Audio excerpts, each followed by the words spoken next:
Dan jenis manusia yang paling sering diganggu syaitan itu wanita.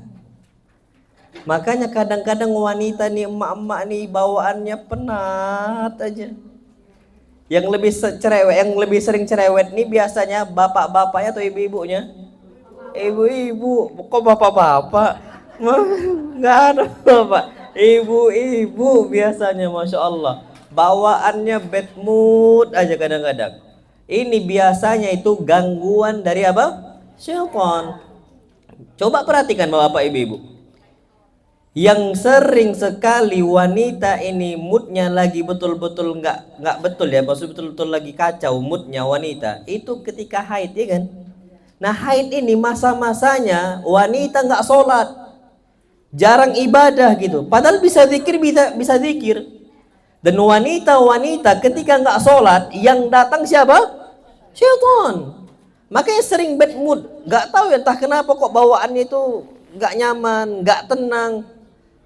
Pak Bu, nggak usah jauh-jauh ya. Laki-laki saja yang mereka rajin ke masjid sholat sama laki-laki yang jarang ke masjid sholat, bahkan tinggalkan sholat, yang sering mampu untuk jaga emosi itu yang sholat. Mereka-mereka yang nggak pernah sholat, nggak pernah ibadah, jarang ke masjid kajian, itu biasanya moodnya kacau. Suka mukul istri. Bu, suami ibu-ibu, beda nggak dulu antara sudah ngaji sama belum ngaji? Beda. Yang sudah ngaji, yang rajin ke masjid biasanya lebih kalem, nyikapin istrinya yang mungkin meledak-ledak gitu. Coba perhatikan antara ustadznya deh, ustadznya sama yang awamnya. Yang lebih mampu untuk nahan emosi ustadznya atau orang awam? Ustadz biasanya tahu dia cara penyelesaiannya bagaimana dan sebagainya, lebih tenang jiwanya, masya Allah. Makanya mereka-mereka itu diberkahi oleh Allah Subhanahu wa taala, zikirnya itu kencang. Nah, ibu-ibu tuh bawaannya kapan sudah bad mood itu perbanyak zikir. Coba Bu, nggak usah jauh-jauh deh. Ketika Fatimah itu capek, ngedumel perasaannya ketika di rumah udah capek. Harus ngadon roti, gandum itu betul-betul ditumbuk untuk dibuat roti, sampai tangannya Fatimah tuh kapalan. Tangan ibu ada nggak kapalan? Ada. Biasanya kan tangan wanita ini sekarang apa lembut. Iyalah, semua udah pakai hand body, masya Allah. Zaman dulu mana ada hand bodyan, masya Allah. Sekarang muka yang keriput pun bisa nampak tak keriput. Iya, skincare. Krim pagi ada, krim malam ada, krim duha pun nanti ada. Krim apa lagi? Krim sore mungkin, Allah alam, anda nggak tahu. Tapi biasanya wanita-wanita zaman sekarang tuh nggak ada yang kapalan. Fatimah tuh sampai kapalan tangannya. Sampai apa? Kapalan. Ngadu ke Nabi SAW. Nabi itu banyak pembantunya SAW. Nabi banyak pembantunya. Ada Anas ibn Malik, ada Ibn Mas'ud, ada Ibn Abbas. Ini loyal untuk Nabi SAW. Loyalitas itu besar. Nggak ada mereka dibayar. Tapi Masya Allah bantu Nabi, betul-betul bantu Nabi kita Muhammad Sallallahu Alaihi Wasallam. Nah, Fatimah minta satu aja dari Nabi kita Muhammad Sallallahu Alaihi Wasallam. Ternyata ketika Fatimah minta pembantu dari Nabi kita Muhammad SAW, ini kan bawaannya moodnya tuh udah gak enak tuh, capek dan sebagainya. Ibu-ibu di rumah capek nggak? Capek kan? Fatimah merasakan itu. Akhirnya apa kata Fatimah? Ya Rasulullah, seandainya engkau berikan saya satu pembantu. Apa jawaban Nabi SAW? Ala adulluki ala khairin mimma talabti. Maukah aku kasih kepada engkau sebuah resep yang lebih baik dibandingkan engkau memiliki pembantu? Apa jawaban Nabi kita Muhammad SAW? Tusabbihin Allah. Engkau bertasbih kepada Allah, engkau bertahmid kepada Allah, engkau bertakbir puji Allah Subhanahu wa taala, engkau apa? Mengucapkan la ilaha illallah. Engkau lengkapi itu semua. Nanti selesai semua perkaranya, pekerjaan itu selesai. Uzkurullaha dzikran katsira. Perbanyak zikir sebanyak-banyaknya. Makanya orang sakit itu perbanyak berdoa kepada Allah Azza wa Jalla, perbanyak ibadah. Makanya orang yang sakit wajib nggak tetap sholat? Wajib dia tetap sholat. Nggak bisa berwudu maka dia tayamum, nggak bisa berdiri maka dia duduk, nggak bisa duduk maka dia apa? Berbaring. Karena itu obat yang paling kuat. Fisik dia itu bisa terjaga dengan ingat Allah Subhanahu wa taala. Terutama waktu pagi dan sore, ini waktu yang paling kuat agar kita berzikir kepada Allah. Allah firmankan wasabbihuhu bukratan wa asila. Zikirlah kalian, tasbihlah Allah, bertasbihlah kepada Allah Subhanahu wa taala bukratan di pagi hari, wa asila dan di sore hari. Ini dua waktu nih. Nah, rugi bapak-bapak ibu-ibu nggak zikir. Pagi lepas, sore juga apa? Lepas. Nanti akan Anda sebutkan faedah-faedah zikir pagi sore. Terutama hati kita yang sering gelisah. Bawaannya apa? Gelisah. Ekonomi lagi rusak, gelisah. Kena musibah A, gelisah. Kena musibah B, gelisah. Diomongin gelisah. Allahu Akbar. Itu karena kadang-kadang kita ini jarang berzikir kepada siapa? Allah. Nggak usah jauh-jauh. Nabi diuji nggak dengan ujian anak? Diuji. Anak Nabi diambil. Nabi masih hidup SAW. Semua anak Nabi. Semua anak Nabi. Al-Qasimnya, Ibrahimnya, Abdullahnya, kemudian Ummu Kulthumnya, Ruqayyahnya. Semua diambil. Nabi masih hidup. Bayangin. Apakah Nabi SAW stres? Oh enggak. Anak kita diambil satu aja. Stres nggak kita? Stres. Nabi 5 diambil oleh Allah Azza wa Jal. Nabi masih hidup. Yang Nabi wafat, anaknya masih hidup. Itu cuma satu. Fatimah radhiyallahu ta'ala anha. Apakah Nabi stres kejiwaannya? Enggak. Tapi kalau kita bisa jadi stres, satu aja diambil, Masya Allah. Bahkan anak punya kawan, Bu. Ini kemarin malam ngabarin ke anak, Ustadz juga, Masya Allah. Dia ngabarin, alhamdulillah anak-anak semalam baru lahiran. Doainnya, anak trauma soalnya. Jadi Bu, kawan anak ini istrinya meninggal ketika istrinya mau lahiran. Itu sampai susah untuk memperbaiki kondisi dia. Jadi kena di hatinya. Jadi kawan anak itu, jadi lama istri hamil. Tahun keberapa pernikahan gitu ya. Lama, pokoknya lama. Mungkin udah ada 5 tahun kali mungkin. Ketika istrinya hamil, Masya Allah, ini yang ditunggu-tunggu momennya gitu ya. Lahiran, dua-duanya meninggal. Dua-dua yang diambil. Makanya anak tuh sampai dipanggil, datanglah ke sini untuk takziah gitu. Anak jauh, 4 jam lah ke sana. Anak ke sana, anak takziah untuk nyemangatin ini. Nah, semalam baru akhirnya nggak lama setelah itu, beberapa saat setelah itu nikah gitu dengan istri yang baru. Walillahilhamdulillah. Anak nggak tahu istri beliau udah hamil dan sebagainya. Tapi anak dapat kabar kemarin, alhamdulillah istri anak sudah lahiran. Doainnya anak kok trauma katanya. Masya Allah. Ini anak kok trauma katanya. Jadi rasa takut itu masih apa? Masih ada, membekas. Ya hilang istri sama anak di waktu yang sama. Kesayangan dua-duanya, Masya Allah.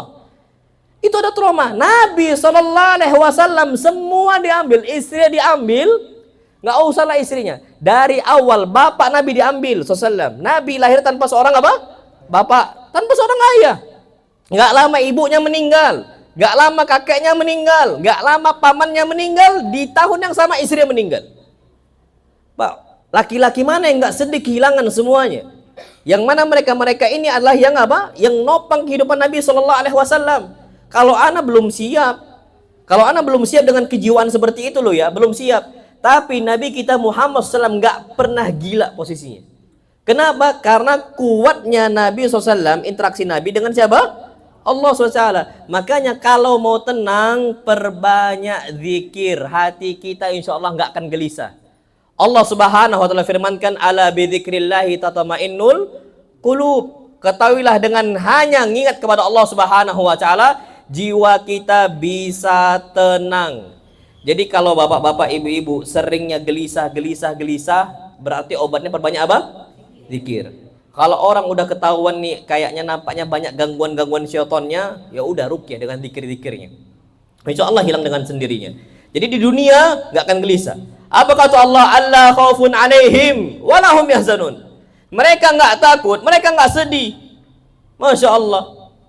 Karena mereka banyak zikir kepada Allah Azza wa Jal. Ini anak sering sampaikan kepada ikhwah, sering banget anak sampaikan. Di zaman COVID-19, di zaman pandemi, anak pernah kejadian, anak lagi zikir kepada Allah Azza wa Jal. Dulu itu tahun 2023 sudah mulai boleh sholat di masjid berjamaah, tapi masih diterapkan pakai masker sholatnya sama pakai social distancing. Jaga apa? Jarak. Masih pakai itu. Anak masih ingat. Habis sholat anak zikir kepada Allah Azza wa Jal. Setelahnya datang ikhwah. Ini pebisnis. Salah seorang ikhwah pebisnis dia. Dia cerita sama anak, Ustadz gimana posisi kita nih? Masya Allah, ekonomi kita gimana nih, pandemi sampai kapan, dan panjang seterusnya. Khawatir beliau, ini gimana posisi anak-anak kita ke depannya, pendidikan, masa depan, dan seterusnya. Anak bilang, Pak, antum salah curhat. Anak nggak ngerti ekonomi. Kalau antum nanya, kalau Allah, kalau Rasul, kita bisa jawab. Tapi kalau bahasa ekonomi, anak nggak bisa. Apa kata beliau? Jadi antum nggak risau, Ustadz. Manusiawi risau, tapi untuk apa kita pikirkan? Anda bilang, karena setiap orang itu tugasnya hanya nyembah siapa? Allah. Tugas kita nyembah Allah, maka Allah, kewajiban Allah untuk ngasih apa? Rezeki, selesai. Apa yang Anda dapat ambil faedah, Pak? Orang-orang yang dia kuat zikir kepada Allah tidak khawatir hatta masalah ekonomi. Makanya Masya Allah, banyak nggak kejadian orang-orang sarjana ekonomi tapi takut tentang ekonomi dia? Dapat nggak itu? Banyak. Sarjana ekonomi tapi takut tentang ekonomi. Ustadz nggak pernah belajar ekonomi. Nggak pernah. Ustadz, Pak, Bu, tahu apa tentang ekonomi? Masya Allah. Tahunya Quran hadis dan sebagainya. Tapi mereka nggak risau. Nggak usah jauh-jauh. Ada salah seorang anak, dua orang anak nih. Yang satu nyantri, yang satu nggak nyantri. Contoh aja ringkas. Bapak keduanya meninggal. Sedih, dua-duanya pasti sedih. Tapi yang stres biasanya yang awam. Santrinya itu biasa lebih kuat. Biasanya loh ya, biasa lebih kuat. Itu terbukti Pak, Bu, karena Anda punya banyak kawan-kawan. Di zaman COVID-19, kawan-kawan yang awam nih bapak yang meninggal, yang nyantri juga meninggal gitu. Tapi yang lebih tabah, yang dia ada kedekatan dengan siapa? Allah SWT. Ya udah, tinggal ucapkan innalillahi wa inna ilaihi rajiun. Kita ini milik Allah dan kita akan kembali kepada siapa? Allah Subhanahu wa taala. Berarti zikir ini ngaruh banget gitu loh. Zikir itu betul-betul apa? Ngaruh. Bahkan Nabi penat pun salat. Apa kata Hudzaifah radhiyallahu taala anhu? Hudzaifah mengatakan kana Rasulullah sallallahu alaihi wasallam idza hazabahu amrun shalla. Nabi SAW kalau kena perkara yang berat, maka beliau sholat. Maka beliau apa? Sholat. Maka itulah yang perlu kita perhatikan. Jangan sampai kita itu tidak berzikir, rugi. Makanya apa kata Allah? Allah mengatakan wala takum minal ghafilin. Janganlah kalian menjadi orang-orang yang lalai dari apa? Zikirnya. Karena kita yang rugi. Nah, wallahu alam bisawab. Sekarang kita masuk ke pembahasan khusus. Keutamaan zikir berdasarkan hadis Nabi kita Muhammad sallallahu alaihi wasallam. Disebutkan di sini, zikir itu menghidupkan jiwa. Menghidupkan apa? Jiwa. Ada orang raganya ada, ruhnya ada, tapi seakan-akan nggak ada ruh. Maksudnya hidupnya itu nggak produktif. Ada nggak gitu? Ada. Banyak nganggurnya, banyak main-mainnya, nyusahin bapaknya, nyusahin ibunya, nggak ada hasil yang dikerjakan. Ini biasanya karena dia jarang apa? Berzikir. Jadi hidupnya cuman main aja, lalai aja, nongkrong aja. Suami ibu-ibu sering nongkrong nggak? Alhamdulillah.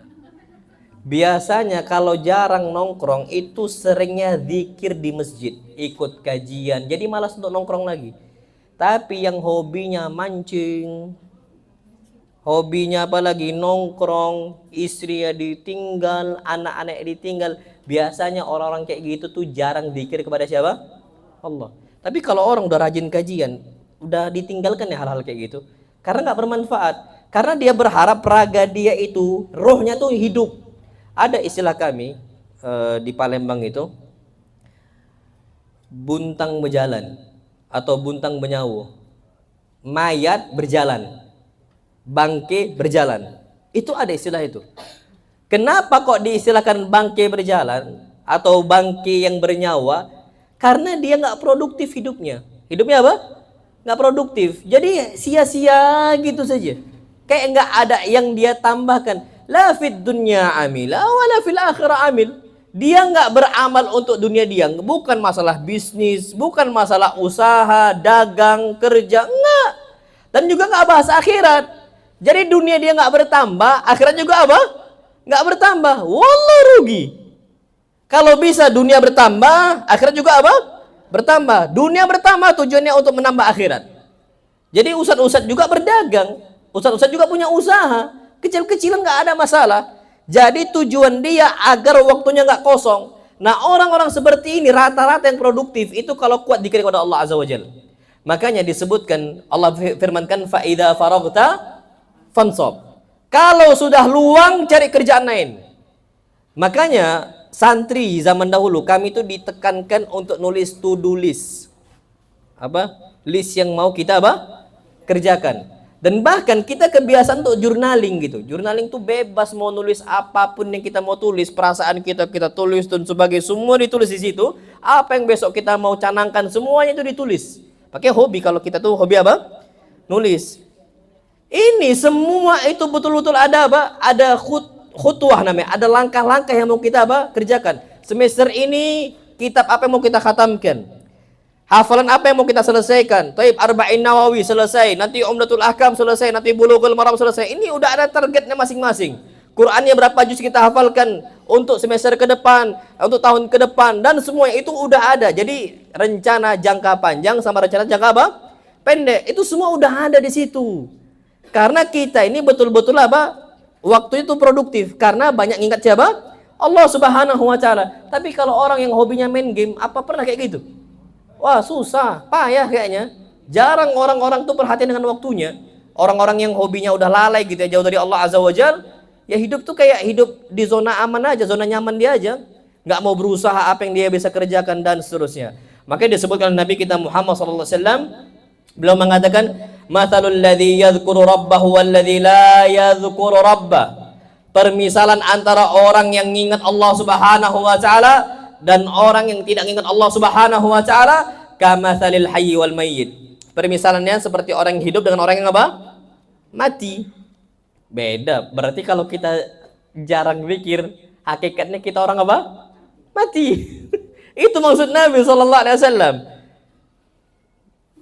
Ibu-ibu, hari ini pagi ini udah zikir pagi? Kalau enggak berarti apa? Mati. Udah itu aja. Kalau enggak berarti apa? Matilah. Ini hadis Nabi sallallahu alaihi wasallam. Mati. Apalagi zikir pagi sore itu isinya tuh banyak fadail. Banyak fadilah, keutamaan dari Allah Subhanahu wa taala. Ana ambil contoh deh. Sayyidul Istighfar.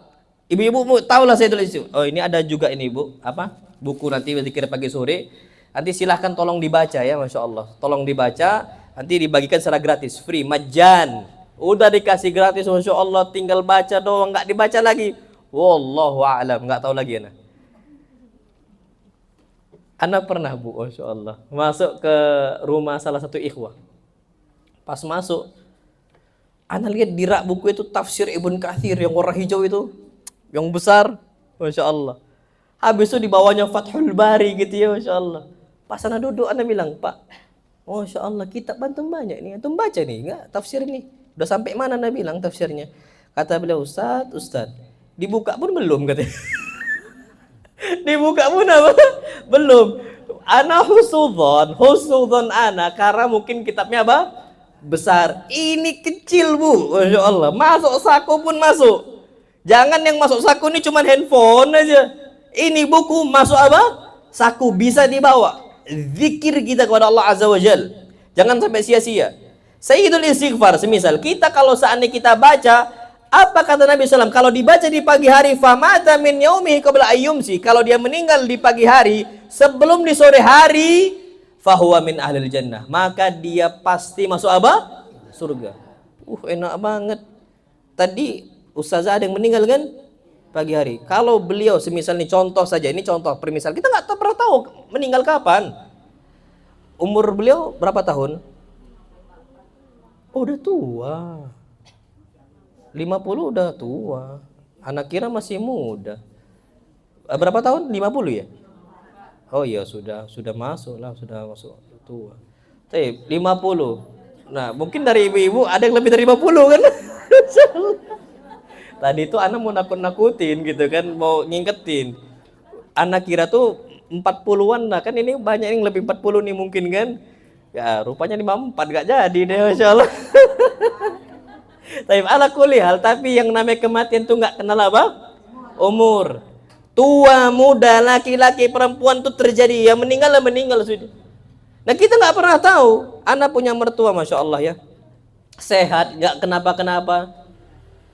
Lagi safar nih, meninggal tuh di bus. Habis sholat subuh. Habis sholat subuh balik dari bus, habis karena macet waktu itu, betul-betul macet gitu ya. Jadi nggak sempet turun gitu. Jadi tetap di jalan karena lebaran waktu itu, Anda masih ingat. Jadi sholatnya di mana? Di bus. Habis itu masya Allah meninggal. Kata mereka itu angin duduk apa? Nggak ngerti ya istilah mereka itu apa. Tapi serangan jantung ala kulli hal. Anak di situ masya Allah nggak ada kabar sakit. Kan di perusahaan kertas itu kan ada namanya medical check up itu berkala kan. Udah medical check up nggak ada masalah apa-apa. Tapi kematian. Dia akan datang. Tapi kalau kita pagi ini baca Sayyidul Istighfar, kalau meninggal di hari itu fahuwa min ahli jannah. Pastikan dia masuk apa? Surga. Tapi nggak semua orang dikasih taufik oleh Allah baca itu. Nggak semua orang dikasih taufik oleh Allah untuk baca itu. Orang yang baca selamat dia. Tapi kalau nggak baca rugilah dia. Itu yang pertama, Sayyidul Istighfar. Kemudian yang kedua, perlindungan dari Allah Subhanahu wa taala dari gangguan-gangguan syaitan dan jin. Ini Allah akan lindungi. Kalau seandainya kita membaca ayat kursi. Ayat kursi itu berapa ayat? 1. Nggak panjang, dan setahu anak insya Allah ibu-ibu bapak-bapak semua hafal itu. Ayat apa? Kursi, setahu anak. Nah ternyata disebutkan masya Allah keutamaan tentang ayat kursi. Nabi mengatakan man qalaha hina yusbih. Barang siapa yang membaca ayat kursi di pagi hari, ujira minna hatta yumsi. Iblis mengatakan, syaitan mengatakan, dia akan dilindungi, kami nggak bisa ganggu dia sampai di sore hari. Jadi betul-betul aman, dijaga oleh Allah Azza wa Jal. Jadi bawaannya tuh nggak emosi. Pak, Bu, sering banget orang emosian tuh sebabnya syaitan. Dikuasai oleh siapa? Syaitan. Itu sering banget. Anak ini sering ngerukyah tuh sering. Sebelum anak punya pondok pesantren, anak sering ngerukyah. Rata-rata yang emosian itu sebabnya dulu dia pernah datang untuk minta ilmu kebal. Minta ilmu apa? Kebal. Bukannya malah kebal, malah emosi, bawaannya tuh rapuh banget gitu. Jadi bawaannya emosi, istri selalu marah dengan istri dan sebagainya. Itu kejadian. Gangguan apa? Syaitan. Apalagi coba dilihat. Nanti tiba-tiba sering kesemutan. Kondisi itu bawaannya marah, emosi aja terus. Itu gangguan syaitan semua. Sebabnya karena jarang ingat siapa? Allah. Tapi kalau ayat kursi dibaca rutin loh ya, pagi sore, syaitan pun ngakuin. Ujira minna. Dia dilindungi, kami nggak bisa ganggu, kata syaitan. Hatta yumsi, sampai sore hari. Kalau dia baca sore hari, ujira minna hatta yusbih, dia akan dilindungi oleh Allah Subhanahu wa taala sampai di pagi hari. Terus seperti itu. Jadi jangan sampai kita nggak membaca ayat apa? Ayat kursi. Bahkan masya Allah kejadian di bulan Ramadan. Jadi jangan dikira setiap bulan Ramadan syaitan dibelenggu semuanya, enggak. Yang dibelenggu itu maradatu syayatin, setan-setan tinggi petingginya, iblisnya. Ini mereka dibelenggu. Tapi yang kroco-kroconya itu masih ada. Terbukti dalam Sahih Bukhari, Abu Hurairah lagi jaga zakat fitr di bulan apa? Ramadan. Tiba-tiba ada seseorang maling nyuri apa? Zakat fitr. Diambil, ditangkap sama Abu Hurairah. Apa kata Abu Hurairah? Aku akan kabarkan, akan aku laporkan kepada Nabi SAW. Dia mengatakan, innani fakir wal iyal fa'atliqni. Aku ini orang miskin, aku punya keluarga, bebaskan saya. Abu Hurairah ini hatinya lembut, masya Allah. Abu Hurairah hatinya lembut, Allah. Ya, kucing aja disayang, apalagi yang lain manusia sayang dia, kasihan, masya Allah. Nggak tegaan, dibebaskan. Tapi dia ngelapor ke Nabi kita Muhammad sallallahu alaihi wasallam, harta zakat fitr diambil ya Rasulullah. Apa kata Nabi SAW? Besok datang lagi dia. Udah siap-siap ini ya, nanti datang lagi katanya. Kata Nabi, ini nanti malam ini datang lagi. Udah jaga-jaga nih Abu Hurairah, betul datang lagi dia, maling lagi, nyuri lagi. Ditangkap oleh Abu Hurairah. Dia mengatakan hal yang sama, innani fakir wal iyal fa'atliqni. Aku ini orang miskin dan aku punya keluarga, tanggung jawab keluarga, bebaskan saya. Abu Hurairah lagi-lagi kasihan. Besok pagi datang ke Nabi SAW, jawaban Nabi malam ini datang lagi. Yang ketiga, nggak mau dibebaskan oleh Abu Hurairah. Barulah diajarkan oleh syaitan. Apa kata syaitan? Aku akan ajarkan kepada engkau sebuah kalimat. Kalau engkau baca, kami nggak akan datang. Ternyata bacaan itu ayat kursi. Ketika besoknya datang Abu Hurairah ke Nabi SAW, apa kata Nabi SAW? Shadaqaka wa huwa kadzub. Dia ini jujur, tapi dia pendusta. Ini kebetulan benar yang dia ambil, yang dia ajarkan, ambil itu. Tapi dia ini orang apa? Dia ini apa? Makhluk pendusta. Silakan Bu masuk, silakan. Fadhal, silakan Bu, enggak apa-apa. Insyaallah. Baik. Dan ternyata betul, orang yang membaca ayat kursi itu enggak akan diganggu oleh siapa? Syaitan. Jadi bawaannya tuh kalem, bawaannya tuh tenang. Jadi enggak, Ibu tahu nggak ada manusia-manusia itu yang mudah bereaksi? Tahu? Itu persis kayak setan. Sikap setan tuh mudah bereaksi. Ada apa-apa cepet kali reaksinya. Ada apa-apa cepet kali reaksinya. Dengar sedikit kabar aja, keponya minta ampun. Itu setan itu. Al-ajalatu minasyaiton kata Nabi SAW. Sikap tergesa-gesa gampang bereaksi itu sifatnya siapa? Syaitan. Suami salah dikit aja, reaksinya cepet banget. Siapa itu? Ibu-ibu. Iya. Reaksi itu cepet banget gitu. Tapi Bu, kalemin aja hati kita dengan apa? Zikir. Ana juga sama Bu. Ana juga punya istri, gitu ya. Dan ternyata selama ana nikah, memang betul hadis Nabi kita Muhammad SAW, nyikapin istri yang lagi bad mood itu caranya dengan diam. Ana nggak akan bantah. Kalau ana bantah sama-sama setan kita ini. Tapi kalau kita adem yang diganggu syaitan, dia akan tenang. Makanya kata Nabi SAW, ucapkan a'udzubillahi minasyaitonir rajim, selesai. Makanya kalau ibu-ibu sudah marah, bapak-bapak ingatkan. Bapak-bapak ingatkan, dek, isti'adah.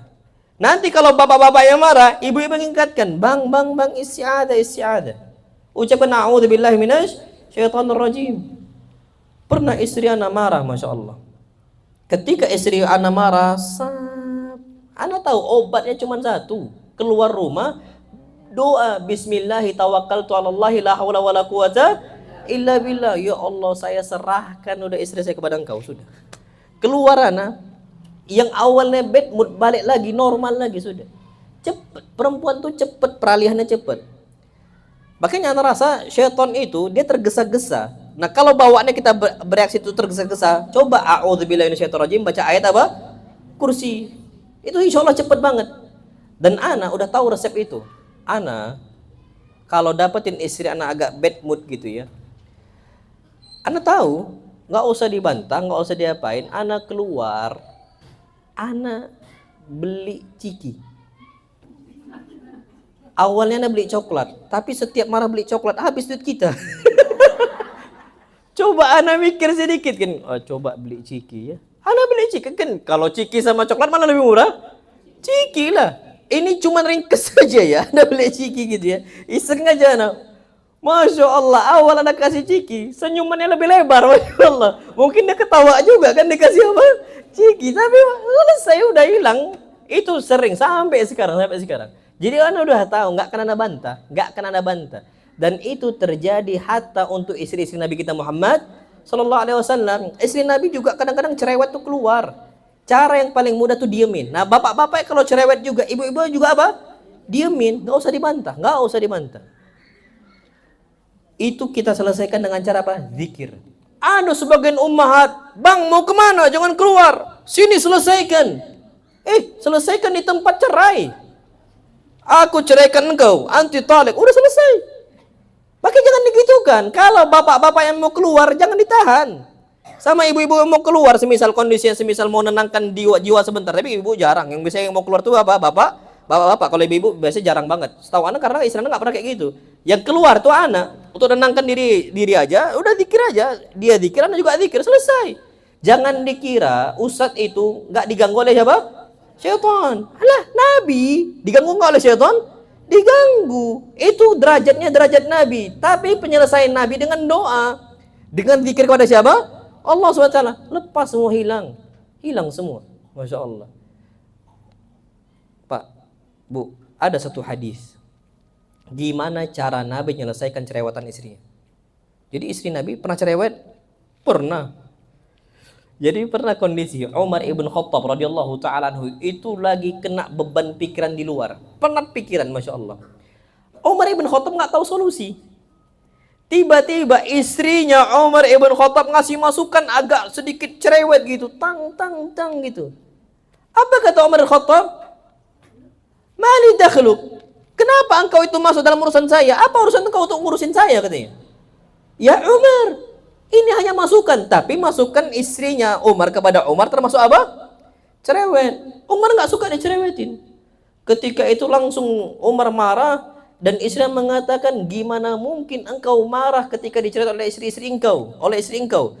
Wa inna zaujatin Nabi SAW la yuraji'nahu. Istri-istri Nabi itu juga cerewetin Nabi. Nabi diam aja. Kenapa engkau marah? Bingung Umar. Siapa istri-istri Nabi yang cerewetin Nabi SAW? Sebutkan namanya. Disebutkan ibnatuk, putri engkau, Hafsah. Hafsah ini putri siapa? Umar. Nyerewetin Nabi kita Muhammad sallallahu alaihi wasallam. Kaget. Hafsah. Yang kedua siapa? Aisyah. Yang ketiga siapa? Ummu Salamah. Langsung pergi Umar ibn Khattab jumpain Hafsah. Dimarahin Hafsah A, B dan C. Habis itu datang ke Aisyah. Aisyah ini putri siapa? Abu Bakar. Dinasihatin, dimarahin, Masya Allah, oleh Umar ibn Khattab. Sampai yang ketiga masuk ke Ummu Salamah. Nasihatin Ummu Salamah. Ummu Salamah ini udah tua. Dinasihatin oleh Umar. Nggak mau Ummu Salamah dinasihatin. Kenapa engkau cerewetin kami? Sedangkan kalau kami berhak dicerewetin, yang cerewetin kami bukan engkau, wahai Umar, tapi siapa? Rasul. Kenapa engkau turun tangan? Apa kata Ummu Salamah? Wa innahu adina dzalika lana. Ternyata Nabi diam saja kalau kami cerewetin beliau. Berarti apa? Nabi nggak bantah kalau dicerewetin. Cara yang paling ampuh, diam keluar apa? Rumah. Itu yang paling ampuh. Selesaikan yang di rumah dengan zikir, yang suami juga selesaikan dengan apa? Zikir. Selesai, Pak, Masya Allah. Yakin anak selesai, Insya Allah. Nggak akan lama itu pertikaian, itu nggak akan lama. Tapi sekarang banyak pertikaian terjadi. Istri marah, suami balas apa? Marah. Kebalikannya, suami marah, istri juga balas apa? Marah. Habis. Nggak akan selesai itu. Nggak akan selesai. Maka cara Nabi SAW, ini bapak-bapak juga ada, ibu-ibu juga ada, jangan selesaikan dengan bantah-membantah. Tapi harus ada yang kalem. Kita yang kalem. Sudah, kita yang apa? Yang kalem, kita yang berzikir kepada Allah Subhanahu wa ta'ala. Nah, itu yang perlu kita ketahui. Dan bahkan disebutkan orang-orang yang memperbanyak zikirnya, semisal dia ucapkan subhanallah wa bihamdih itu sampai 100 kali, beliau katakan khuttat khatayahu wa in kanat mithla zabadil bahar. Dosa-dosa dia itu akan dihapuskan walaupun dosa dia itu sebanyak buih-buih di mana? Lautan. Buih itu banyak banget, pasir itu banyak banget. Hitung aja buih sama pasir yang ada di lautan, nggak akan dihitung. Nah, sebanyak itu dosa kita aman. Syaratnya banyak apa? Zikir. Kalau insya Allah kita memperbanyak zikir kepada Allah Subhanahu wa ta'ala, kita akan dilindungi oleh Allah Subhanahu wa ta'ala. Kemudian ada keutamaan zikir yang lain yang nanti ibu-ibu juga akan baca. Bismillahilladzi la yadurru ma'asmihi syai'un fil ardi wala fis sama'i wa huwas samiul alim. Ini doa ini penting sekali. Bahkan kalau kita berzikir ini, kata Nabi kita Muhammad SAW di pagi dan petang sebanyak 3 kali, kata beliau lam yadurrahu syai'un, tidak akan ada satu pun yang bisa bahayakan dia. Aman. Makanya Nabi ada nggak bodyguard ya? Nggak ada. Nabi nggak punya bodyguard. Walam tajid indahu bawwabin. Nggak pernah dijumpai di rumah Nabi ada bodyguardnya. Satpam itu nggak ada. Coba kita, ada nggak satpamnya? Banyak kadang-kadang satpam kita itu. Nabi ini pemimpin umat, diancam apa? Leher Nabi itu diancam, kepala Nabi itu ada harganya gitu. Sampai mau dibunuh Nabi kita Muhammad sallallahu alaihi wasallam. Tapi nggak ada bodyguardnya beliau sallallahu. Ini menunjukkan bahwasanya memang kuatnya zikir Nabi kita Muhammad sallallahu alaihi wasallam. Yang melindungi langsung siapa? Allah. Alaihissallahu bikafin abdah. Tidakkah cukup Allah sebagai pelindung kita? Kalau satpam aja kita merasa aman dengan adanya satpam, kenapa kita nggak merasa aman kalau adanya siapa? Allah Subhanahu wa ta'ala. Harusnya merasa lebih apa? Lebih aman. Maka perbanyak apa? Zikir. Kemudian Masya Allah disebutkan yang lain, Keutamaan kita mengucapkan raditu billahi rabba wa bil islami dina wa bi Muhammadin sallallahu alaihi wasallam nabiyyan wa rasula. Apa pahalanya? Kata Nabi kita Muhammad sallallahu alaihi wasallam, kana haqqan 'ala Allah an yurdiyahu yaumal qiyamah. Maka hak bagi Allah untuk meridhoinya di hari kiamat. Maksudnya apa? Kalau orang mengucapkan raditu billahi rabba, Allah pun ridho dengan dia di dunia dan di akhirat. Pak, kalau Allah udah ridho, Allah akan jaga sebaik mungkin. Bahkan disebutkan dalam sebuah hadis Nabi kita Muhammad SAW mengatakan, wala yazalu abdi yataqarrabu ilayya bin nawafil hatta uhibbah.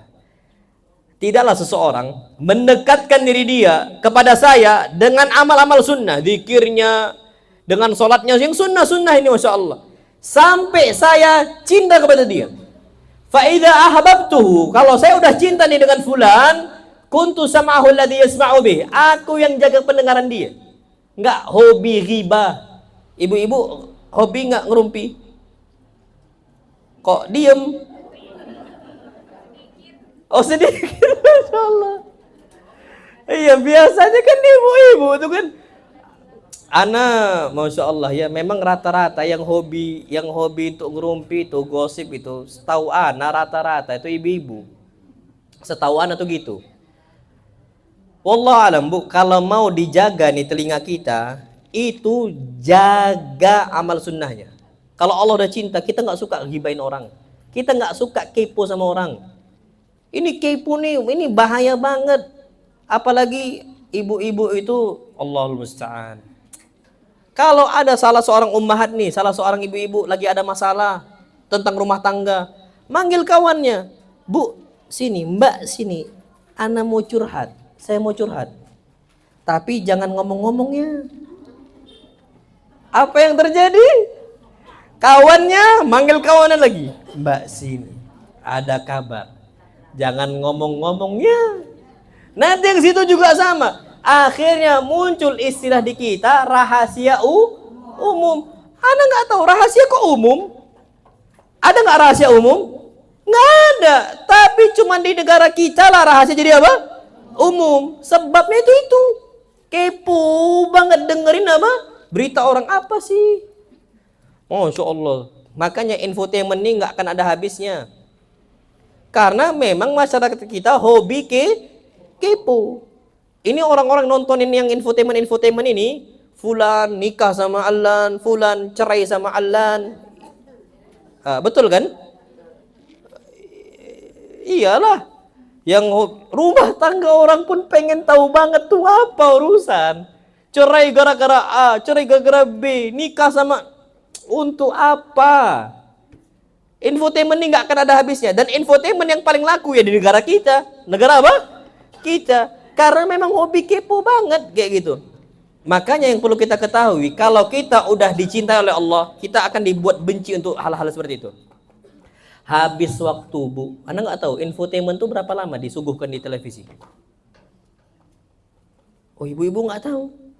Oh, betul, bagus, Bu. Berarti nggak hobi nonton infotainment. Anda nggak tahu berapa menit? Mungkin anggaplah sejam. Biasanya kan acara televisi sejam ya. Anggaplah sejam sudah.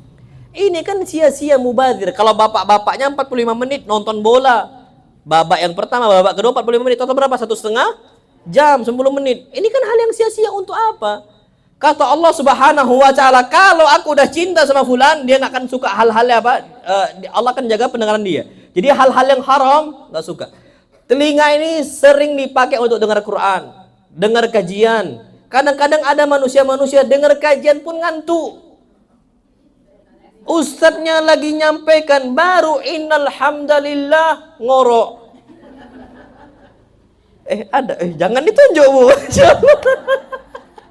Afwan, Bu, kalau ada yang afwan banget. Afwan, kalau ada yang ngantuk afwan, Pak. Ya, Masya Allah, Bu ya. Tapi ini fakta terjadi, Masya Allah.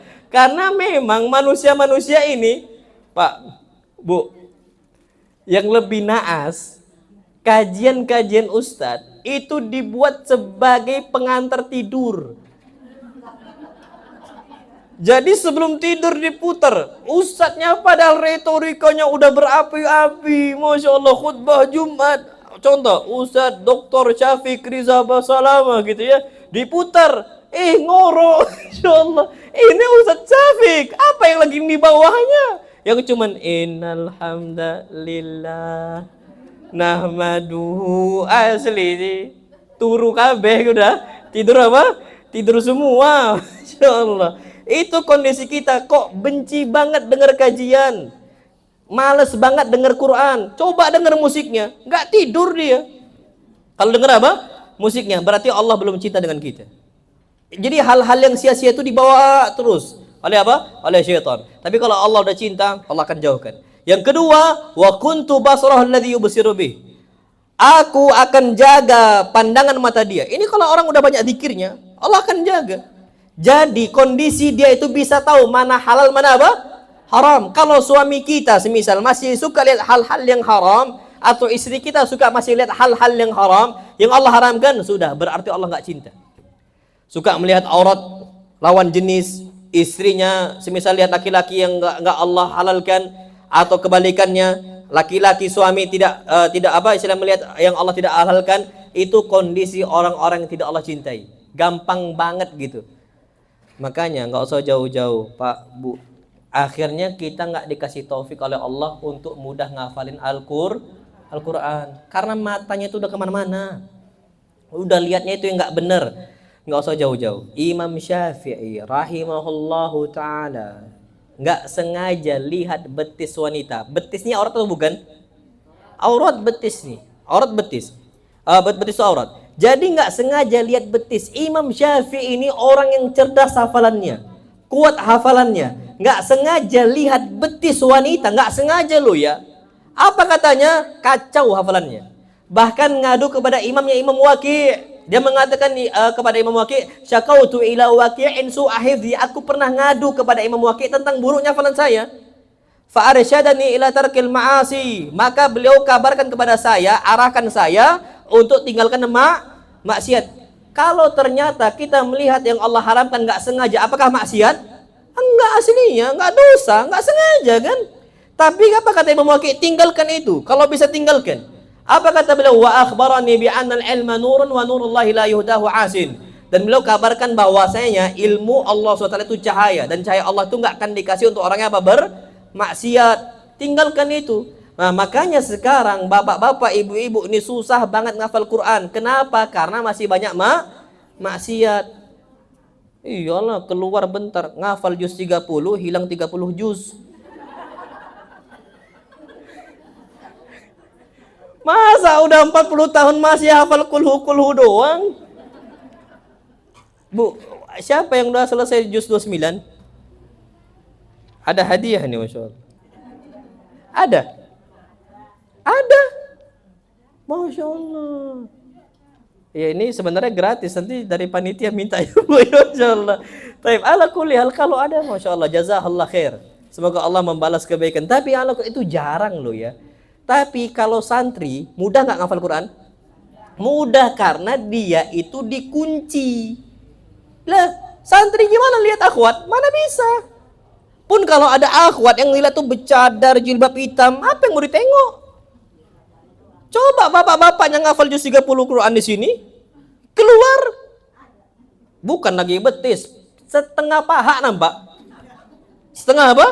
Setengah paha nampak. Imam Syafi'i lihat tengah betis saja lupa hafalan. Bapak-bapak, suami ibu gimana? Paha. Masya Allah ya. Paha ayam itu kalau kita mau nikmatin bayar nggak? Bayar. Sekarang paha wanita majan gratis. Itu musibah akhir zaman.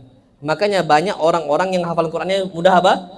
Hilang. Mudah banget hilang ya. Ujung-ujungnya tadi kulhu, 3 kul huwallahu ahad, kul a'udzu birabbil falaq sama kul a'udzu birabbin nas. Tambah lagi 1 kul ya ayyuhal itu pun bolak-balik enggak selesai. Ya kan? Kapan lakum dinukum waliyadin, mula male masyaallah enggak selesai. Kenapa? Kacau fulannya. Kacau. Sekarang ibu-ibu nih lihatnya tuh artis-artis. Ya Allah, artis-artis. Oh, kalau Ayu Ting Ting sama-sama perempuan, enggak yang laki-laki. Dan anak bingung ya, kenapa sekarang yang lagi digandrungin itu laki-laki yang setengah apa ya, yang tulangnya tuh tulang lunak. Iya, maksudnya tuh dipreso kali ya, masya Allah. Maksudnya bisa lunak kayak gitu, dan itu digandrungi. Dioperasi plastik itu oplas, itu yang Anda nggak tahu apa yang dicari-cari sekarang. Na'udzubillah. Dan ini akhirnya yang membuat kita tuh mandek hafalan, nggak selesai. Jauh dari zikir kepada Allah Azza wa Jalla. Mana ada Pak orang nonton konser tuh nggak ada yang zikir. Nonton konser, subhanallah, walhamdulillah, nggak ada. Itulah yang kejadian. Nggak akan mungkin ada. Tapi kalau orang yang kajian, dia akan selalu apa? Zikir. Minimal dia sendiri, subhanallah, alhamdulillah. Sambil nyimak apa? Sambil nyimak kajian. Maka yang perlu kita ketahui adalah rugi kalau kita nggak berzikir kepada Allah Subhanahu wa Ta'ala. Bahkan masya Allah, doa tadi yang kita panjatkan kepada Allah Subhanahu wa Ta'ala tentang raditu billahi rabba, disebutkan itu bisa melindungi kita dari penyakit demam, sengatan hewan. Bahkan kata Nabi sallallahu alaihi wasallam, lam tadurrahu hummatun tilkal laila. Bahkan di malam hari itu dia nggak kena sengatan hewan. Hebat banget gitu. Ada nggak orang malam-malam kena sengatan hewan? Oh bisa. Bahkan ada salah satu ikhwah kena patok king cobra nggak sengaja, karena dia itu ada rumah tahfidz, rumah Quran di tengah hutan. Di tempat kami itu masih banyak hutan karet. Jadi dia lagi jaga tugas malam. Dia lagi gerak-gerakkan kaki aja gitu. Dia nggak tidur, main HP aja gitu, lagi gerak-gerakkan kaki. Ular king cobra itu masuk gitu. Mungkin dikiranya juga sama-sama apa? Ular gitu. Dia gerak-gerakkan kaki, dipatok rupanya king cobra. Bisa kejadian. Masya Allah. Tapi kalau seandainya kita baca doa itu, kata Nabi SAW, lam tadurrahu humma, gigitan, sengatan hewan manapun nggak akan bisa membahayakan dia di malam itu. Ini termasuk keutamaan dari Allah Subhanahu wa Ta'ala. Kemudian yang perlu kita ketahui adalah kita kalau berzikir itu Allah akan datangkan cahaya.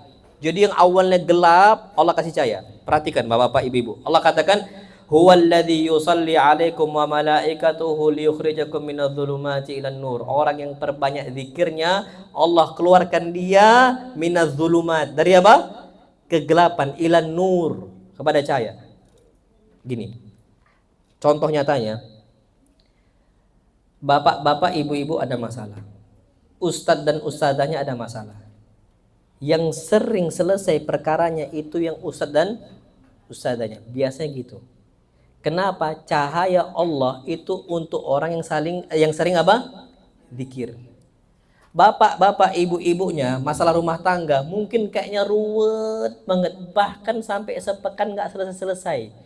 Kenapa? Dua-duanya tidak berzikir. Jadi nggak ada solusinya, nggak tahu jalan keluar. Sedangkan masalah rumah tangga ini gelap loh Pak, Bu. Masalah rumah tangga itu apa? Gelap, segelap-gelapnya. Kalau mau keluar itu harus ada apa? Cahaya. Nah, kalau mau dikasih cahaya Allah, liyukhrijakum minadh-dhulumati ilan nur, itu dengan cara memperbanyak apa? Zikir. Jadi cepat selesai. Makanya ada orang kena masalahnya sama, nggak jauh-jauh. Bahkan masalah rumah tangga Nabi dengan kita jauh lebih berat masalah rumah tangga Nabi kita Muhammad SAW. Gak usah jauh-jauh deh. Pak, Bu, Ana punya istri ya. Ana punya istri. Ana juga pernah menjamu tamu Ana. Nabi juga punya istri, juga pernah jamu tamu. Tapi yang dahsyatnya Nabi SAW, istri Nabi yang paling beliau cintai, lempar piring depan tamu. Ibu-ibu pernah gak kayak gitu? Nggak pernah kan? Nggak pernah, setahu anak, insya Allah enggak lah Bu, insya Allah ya. Betul kan? Betul lah, nggak pernah. Nah Aisyah tuh terjadi lempar piring depan tamu Nabi kita Muhammad Sallallahu Alaihi Wasallam. Berarti masalah rumah tangga Nabi lebih berat beliau atau kita? Nabi. Tapi Nabi di saat yang sama selesai. Coba itu dia mungkin nggak selesai. Mungkin Anda bilang, antum pulang semua. Ini urusan Anda dengan istri sekarang. Masya Allah. Tapi kalau Nabi selesai di saat yang sama, istrinya lempar pecah piring itu, Nabi cuman senyum di hadapan tamunya. Nabi selesaikan dengan ucapan apa? Gharat ummukum. Ibu kalian lagi apa? Cemburu. Jangan pulang, nggak apa-apa di sini. Kita kutipin aja. Masya Allah. Selesai nggak masalah? Selesai. Nabi punya cahaya, kita nggak punya apa? Cahaya. Itulah masalah di kita. Itu masalah di kita. Makanya kalau mau kita itu diselesaikan oleh Allah masalah kita yang betul-betul gelap, udah jam 2, udah sejam. Itu caranya memperbanyak apa? zikir. Tapi ini anak agak percepat sedikit. Pandangan para ulama salaf kita zaman dahulu tentang masalah zikir. Disebutkan zikir itu seperti baju besi. Ini permisalan ulama apa? Salaf kita zaman dahulu. Disebutkan oleh Al-Imam Al-Qayyim rahimahullah, beliau katakan adzkarus sabahi wal masa. Zikir pagi dan sore bimatsabatid dir'. Permisalannya itu kedudukannya seperti baju besi. Kullama zadat samakatuhu lam yata'athar sahibuhu. Baju besi ini semakin tebal pakaiannya, baju besinya, maka pemiliknya yang pakai itu tetap selalu apa? Aman. Anggapnya rompi anti peluru. Semakin tebal semakin apa? Aman. Zikir pagi sore semakin banyak yang kita panjatkan, semakin apa? Aman. Syaitan akan sulit ganggu kita. Dan ini disebutkan juga oleh Al-Imam Al-Qayyim rahimahullah, beliau katakan az-zikru lil qalbi mithlul ma'i lis samak. Zikir untuk hati itu seperti air untuk apa? Ikan.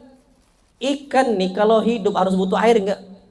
Butuh. Anda enggak tahu ikan yang enggak butuh air, mungkin ada tapi jarang banget. Rata-rata ikan itu butuh apa? Air. Rata-rata semua. Mungkin ada spesies ikan tertentu yang enggak butuh air, mungkin loh ya, Anda enggak tahu.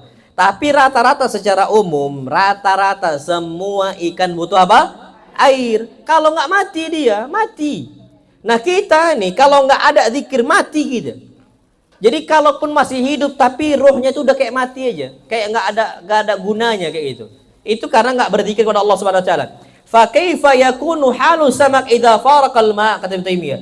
Apa kondisi sekarang ikan, kata beliau, kalau nggak ada air, mati nggak mati. Nah gitu kita, kata beliau. Jadi mau nggak mau manusia zikir harus apa? Ya dipanjang oleh manusia. Mau nggak mau itu. Jadi kemanapun manusia pergi itu harus ada apa? Zikirnya. Na'am wallahu alam bissawab. Itu yang perlu kita ketahui. Na'am wallahu alam bissawab. Masyaallah. Sebenarnya ada banyak sini. Tapi contoh yang lain deh. Kita berzikir itu udah komplit semuanya. Dunia dapat, akhirat juga apa? Dapat. Termasuk doa yang kita panjatkan, Allahumma inni as'aluka ilman nafi'a wa rizqan thayyibah wa amalan taqabbala. Ini penting loh, Bapak-bapak, ibu-ibu ya tiga ini. Allahumma inni as'aluka ilman nafi'a, ya Allah, aku mohon kepada Engkau ilmu yang bermanfaat. Enggak semua orang dikasih taufik oleh Allah untuk mengucapkan itu, enggak semua orang. Makanya ilmunya gitu-gitu aja, enggak upgrade. Qur'annya gitu-gitu aja, enggak upgrade. Ibnu Mas'ud nangis kalau hafal Qur'annya enggak nambah, hafal hadisnya enggak nambah. Bahkan apa kata Ibn Mas'ud? Ma nadimtu ala syai'in nadami gharabat fihi syamsuhu naqasa fihi ajali wa lam yazid fihi amali. Aku tidak pernah nyesal sebagaimana penyesalan saya yang paling besar ketika matahari terbenam, umur saya berkurang, ternyata tidak ada amal saya bertambah. Target itu enggak nambah. Ibu-ibu berapa hafal hadis? Berapa hadis yang ibu hafal? Innamal a'malu. Yang kedua? Apa? Nah, Bu, 40 tahun kita ini. Cuman innamal, kalau anak belum nyampe 40, masih muda kita, Masya Allah. Innamal a'malu binat satu yang lain. Tuh ya Allah Akbar. 30 tahun kita, 40 tahun, 50 tahun, belum apa. Ini Ibn Mas'ud nangis kalau Ibn Mas'ud. Kalau kita nggak ada sama sekali, makanya perbanyak doa di pagi hari, Allahumma inni as'aluka ilman nafi'ah. Jadi tahu apa solusi? Sebenarnya kehidupan itu semua udah dibahas dalam Quran. Masalah hutang, masalah rumah tangga, masalah pernikahan, masalah perceraian, semua udah dibahas. Wallah, Pak Bu, masalah rumah tangga Al-Quran udah bahas semuanya. Al-Quran Al-Karim, masalah rumah tangga. Bahkan sampai mau ke tingkat perceraian, Allah bahas surat apa khusus? At-Tolak. Allah nggak pernah bahas surat An-Nikah. Nikah itu dibahas surat An-Nisa. Surat apa? An-Nisa, khusus untuk wanita. Karena memang pernikahan ini yang lebih dominan untuk kita bahas wanita. Karena wanita sulit untuk dimengerti. Makanya itu khusus surat apa? An-Nisa. Karena perkara rumah tangga pernikahan itu kita harus ngerti tentang wanita. Susah mahamin wanita. Wanita ini kadang-kadang tak jelas. Karena memang mereka ini diciptakan dari tulang apa? Rusuk yang bengkok. Ibu-ibu ini bukan bengkok doang, super bengkok. Yang bilang gitu bukan ana loh ya. Yang bilang itu bukan ana. Yang bilang itu Nabi kita Muhammad sallallahu alaihi wasallam. Kata beliau, khuliqatil mar'atu min dila. Wanita itu diciptakan dari tulang rusuk. Wa inna a'waja shay'in fid dila ya'ala. Dan tulang rusuk yang paling bengkok itu yang paling atas. Nah, itulah istri kalian. Makanya kadang-kadang dek mau apa terserah. Terserah ini nggak tahu kita. Mau apa terserah, nggak tahu kita maksudnya apa. Bahkan di kamus manapun nggak keluar kata terserah itu apa artinya. Untuk apa wanita. Jadi anak kuliah di sini yang perlu kita ketahui, ilmu pasal rumah tangga itu udah dibahas. Cuman banyak orang nggak tahu ilmu itu. Banyak orang nggak tahu apa? Ilmu. Harusnya nggak jadi masalah besar. Rezeki, masalah rezeki ekonomi. Allah udah bahas? Udah dalam Quran, dalam hadis. Cuman kita nih malas buka Al-Quran. Makanya kata Salman Al-Farisi ketika didatangi oleh salah seorang musyrik, dia mengatakan laqad 'allamakum nabiyyukum kulla syai'in hatta al-khirah. Nabi kalian telah mengajarkan segala sesuatunya sampai buang hajat. Apa kata Salman? Ajal, iya betul. Laqad nahana kadza wa kadza, beliau larang kami untuk ini, untuk itu, untuk ini, untuk itu. Semua lengkap semua. Kalau buang hajat dibahas, apalagi masalah rumah tangga, masalah ekonomi, masalah cari rezeki, udah dibahas semuanya. Cuman nggak semua orang tuh jumpa di Al-Quran Al-Karim karena nggak tahu dia di mana letaknya. Itu masalahnya kita. Allah nggak kasih ilmu yang bermanfaat. Yang kedua, warizqan thayyiba. Rezeki yang apa? Yang baik. Makanya patokannya itu bukan rezeki yang banyak, rezeki yang apa? Baik. Banyak orang fulusnya, masya Allah melimpah ruah, jabatannya tinggi tapi nggak bahagia, cerai juga dia. Banyak nggak gitu? Jabatan tinggi, suami istri tinggi, uangnya juga sama suami istri tinggi, cerai nggak dia? Cerai, ada nggak yang gitu? Ada, karena nggak bahagia. Jadi rezeki yang menjadi patokan tuh rizqan thayyibah, rezeki yang baik, yang berkah. Yang kita cari itu bukan nominal, tapi apa? Keberkahan. Ustadz-ustadzah itu mungkin gajinya di bawah UMR itu pun masih banyak. Kalau ibu-ibu berangkat ke pelosok-pelosok sana, gaji itu di bawah UMR. Gaji di bawah apa? UMR masih banyak gitu. Tapi Masya Allah, hidup mereka tuh tenang setenang-tenangnya. Tenang hidup mereka. Apa yang bisa kita ambil pelajaran? Rezekinya apa? Berkah. Rezeki itu berkah. Kemudian yang terakhir, wa amalan mutaqabbalah, amal yang diterima oleh Allah SWT. Karena amal ini kalau tidak ikhlas maka tertolak. Kalau nggak ngikuti sunnah Nabi SAW maka apa? Tertolak. Maka kita minta agar amal kita diterima oleh Allah Subhanahu wa Ta'ala. Taib, ini ada banyak sekali yang belum kita bahas. Bahkan ada disebutkan dalam sebuah hadis, Nabi SAW mengatakan wa khairun lakum min infaqidz dzahab wal warik. Zikir itu jauh lebih baik dibandingkan kalian tuh sedekah dengan emas ataupun apa? Perak. Bu, ibu pernah enggak sedekah dengan 1 gram emas? Kepingan emas jarang kan, paling uang gitu kan. Tapi kebiasaan para sahabat tuh sering kepingan emas tuh keluar. Kalau kita mungkin 5.000, 10.000, 100.000, 500.000 gitu kan. Tapi mereka itu kepingan emas 1 gram keluar. Wanita-wanita zaman itu royalnya Masya Allah. Karena mereka takut masuk apa? Api neraka. Kenapa mereka hobi bersedekah? Untuk para wanita ini hobi bersedekah di zaman itu. Kalau ibu-ibu sering nggak sedekah? Kok diem? Harus sering, royal harus. Nggak bisa nggak. Bahkan Nabi pernah di hari Id, Nabi katakan, ya ma'syaran nisa, wahai para wanita, aku diperlihatkan kepada saya api neraka. Kebanyakannya siapa? Wanita. Makanya kata Nabi, tasaddaqna, sedekah kalian semua. Walaupun dengan 1 kurma yang dibelah 2. Kalau cuman kita punya kurma 1, belah kurma jadi 2, 1 kita makan, 1 kasih orang. Sampai kayak gitu. Jangan nggak bersedekah. Kenapa mereka sedekahnya sampai emas? Akhirnya para wanita-wanita dilihat di tangannya ada gelang emas, diambil, disedekahkan. Ada cincin emas, dicabut, disedekahkan. Kalungnya juga dikasih. Untuk apa? Fisabilillah. Gampang bagi mereka, royal para wanita-wanitanya. Kita sekarang susah kadang-kadang. Susah untuk apa? Bersedekah. Sebabnya wallahu a'lam, karena jarang berzikir. Jarang apa? Berzikir. Karena kalau orang sudah berzikir, kata Nabi SAW, itu lebih baik dibandingkan kalian apa? Infak emas dan juga apa? Infak perak. Mudah untuk apa? Royal kepada harta yang na'am. Wallahu a'lam. Bahkan disebutkan dalam sebuah riwayat, Ibnu Qayyim mengatakan, inna dzikra yajlibur rizq. Sesungguhnya perbanyak zikir menyebabkan banyak rezeki. Anak ulangi, perbanyak zikir menyebabkan banyak apa? Rezeki. Jadi kalau mau dilapangkan rezekinya oleh Allah, perbanyak zikir. Bahkan sekarang itu naik mobil, naik motor tuh udah bisa subhanallah walhamdulillah wala ilaha illallah wallahu akbar. Bahkan zikir menambah rezeki itu istighfar. Apa? istighfar. Apa kata Allah? Faqultu astaghfiru rabbakum innahu kana ghaffara yursilis samaa'a 'alaikum midrara wa yumdidukum bi amwalin wa banin. Orang-orang yang rajin zikirnya, Allah akan berikan mereka amwal, harta yang banyak sekali. Perbanyak apa? Zikir kepada Allah Subhanahu wa taala. Nah, wallahu alam bisawab. Ini yang dapat Anda sampaikan. Mudah-mudahan di akhir majelis ini Anda berdoa agar kita semua bapak-bapak, ibu-ibunya dirahmati oleh Allah dan menjadi hamba-hamba Allah, az-zakirin Allah waz-zakirat. Orang yang laki-laki banyak zikir kepada Allah dan juga wanita yang banyak zikir kepada Allah Subhanahu wa taala.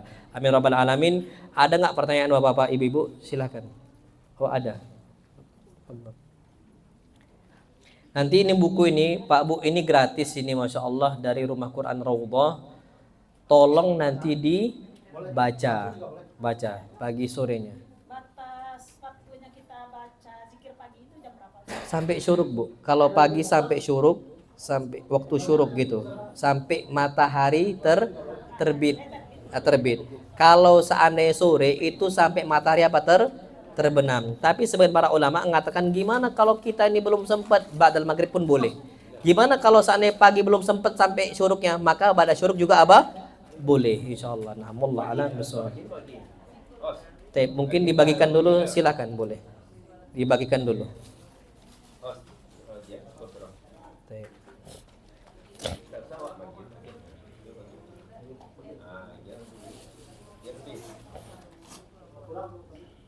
Dibagikan dulu bapak-bapak, ibu-ibu, silahkan. Ana mohon itu dibaca ya, dibaca di mana-mana, bawa masukin ke tas kajian itu, Bu. Masukin tas kajian. Jadi ini biasanya kajian kayak gini kapan waktunya, siang atau sore? Oh, beda-beda ya. Nah, anggaplah siang nih, kan sekarang kan bisa nih mendekati misal asar contohnya. Tetap bawa aja, nanti kita bisa zikir masing-masing. Jadi seperti itu.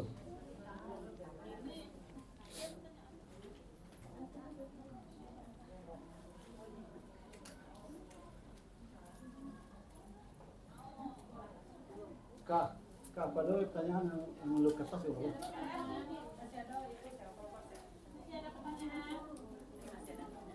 Yang langsung juga boleh. Ada pertanyaan.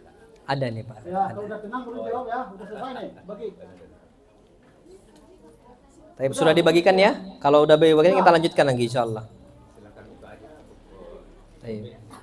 Ini ada pertanyaan. Waalaikumsalam warahmatullahi wabarakatuh. Afwan Ustaz, ana mau bertanya, apakah boleh kita membaca zikir pagi atau petang di dalam perjalanan atau di atas kendaraan? Misalnya kita dalam perjalanan ke tempat kerja, atau harus dibaca setelah zikir salat fardu? Boleh. Allah firmankan dalam Al-Qur'an Al-Karim, fadhkurullaha qiyaman wa qu'udan wa 'ala junubikum. Zikirlah kepada Allah dalam kondisi kalian duduk, kalian berdiri atau berbaring. Silahkan. Silahkan, boleh. Bahkan kita zikir di atas kendaraan pun kata Nabi boleh. Bahkan disebutkan kana Rasulullah yadhkurullaha ala kulli ahyanihi. Nabi berzikir kepada Allah di setiap waktunya. Bahkan disebutkan kana Rasulullah yusabbih ala rahilati. Nabi bertasbih di atas kendaraan hewan tunggangannya. Berarti di atas hewan tunggangan pun boleh nggak untuk kita berzikir? Jawabannya apa? Boleh. Jadi silahkan bapak-bapak, ibu-ibu, jangan membatasi kondisi kita untuk berzikir. Kapan mampu di atas kendaraan maka silahkan. Apabila seorang istri mau sedekah, apakah harus izin suami dahulu? Tergantung harta siapa. Makanya anak tekankan, tidak ada harta bersama. Harta gunung gini nggak ada. Harta suami, harta istri, harta istri. Harta istri nggak punya wewenang untuk harta suami. Suami juga sama. Makanya ana sampai detik ini, walillahil hamdu wal minna, khairul huda huda nabiyina Muhammad. Sebaik-baik petunjuk Nabi kita Muhammad sallallahu alaihi wasallam. Kalau harta bersama, ujung-ujungnya nanti bakhil rumah tangga itu. Suami mau sedekah ditahan istrinya, istri mau sedekah ditahan oleh siapa? Suami. Suami mau ngasih hadiah untuk ibunya, banyak nggak kejadian di luaran sana istri yang larang? Banyak. Istrinya mau bantu abahnya dilarang oleh suami, banyak nggak? Banyak. Makanya harta suami, harta istri. Hartanya Khadijah, harta Nabi, harta Aisyah, harta Aisyah. Nggak pernah Nabi campur adukan harta beliau. Makanya tapi untuk para wanita, apakah harus izin dahulu? Hadisnya na'am, izin dahulu. Bukan dalam kondisi minta izin, tapi mengabarkan.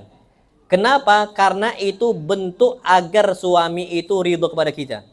Contohnya gini, kita nabung, kita kasih ke anak kita, nak, duit tabungnya. Tapi duit yang ditabung tadi punya orang tua atau punya anak? Punya orang tua atau punya anak? Punya anak, bukan punya orang tua. Itu hak anak. Tapi sekarang apa kabarnya kalau anak ibu-ibu semua gergaji itu celengan? Diambil uangnya beli bakso, marah nggak? Marah. Padahal itu hartanya siapa? Anak. Jangan nak, gitu. Kenapa seperti itu? Karena biasanya wanita-wanita itu akalnya agak sedikit apa? Lemah, bengkok. Akal wanita itu bengkok, kurang. Nggak usah jauh-jauh deh. Dulu kita Menteri Keuangan yang sekarang sama dulu beda nggak sekarang kondisinya? Ibu-ibu yang ngomong ya. Yang dulu nyimpan, yang sekarang diputar. Sekarang kan Masya Allah kan. Walaupun beliau ini berjibaku ya dengan kondisi yang saat ini ada, tapi beliau tuh laki-laki. Beda sistemnya. Beda sistemnya. Dua-duanya kebaikan. Yang satu nyimpan. Ya perempuan. Hobi nabung, laki-laki mutar. Nah wanita itu biasanya hobi nabung gitu. Nah akhirnya tetap wanita itu dikelola, apa istilahnya bukan dikelola, minta izin dari siapa? Suami. Istilahnya minta pendapat kayak gitu. Minta apa?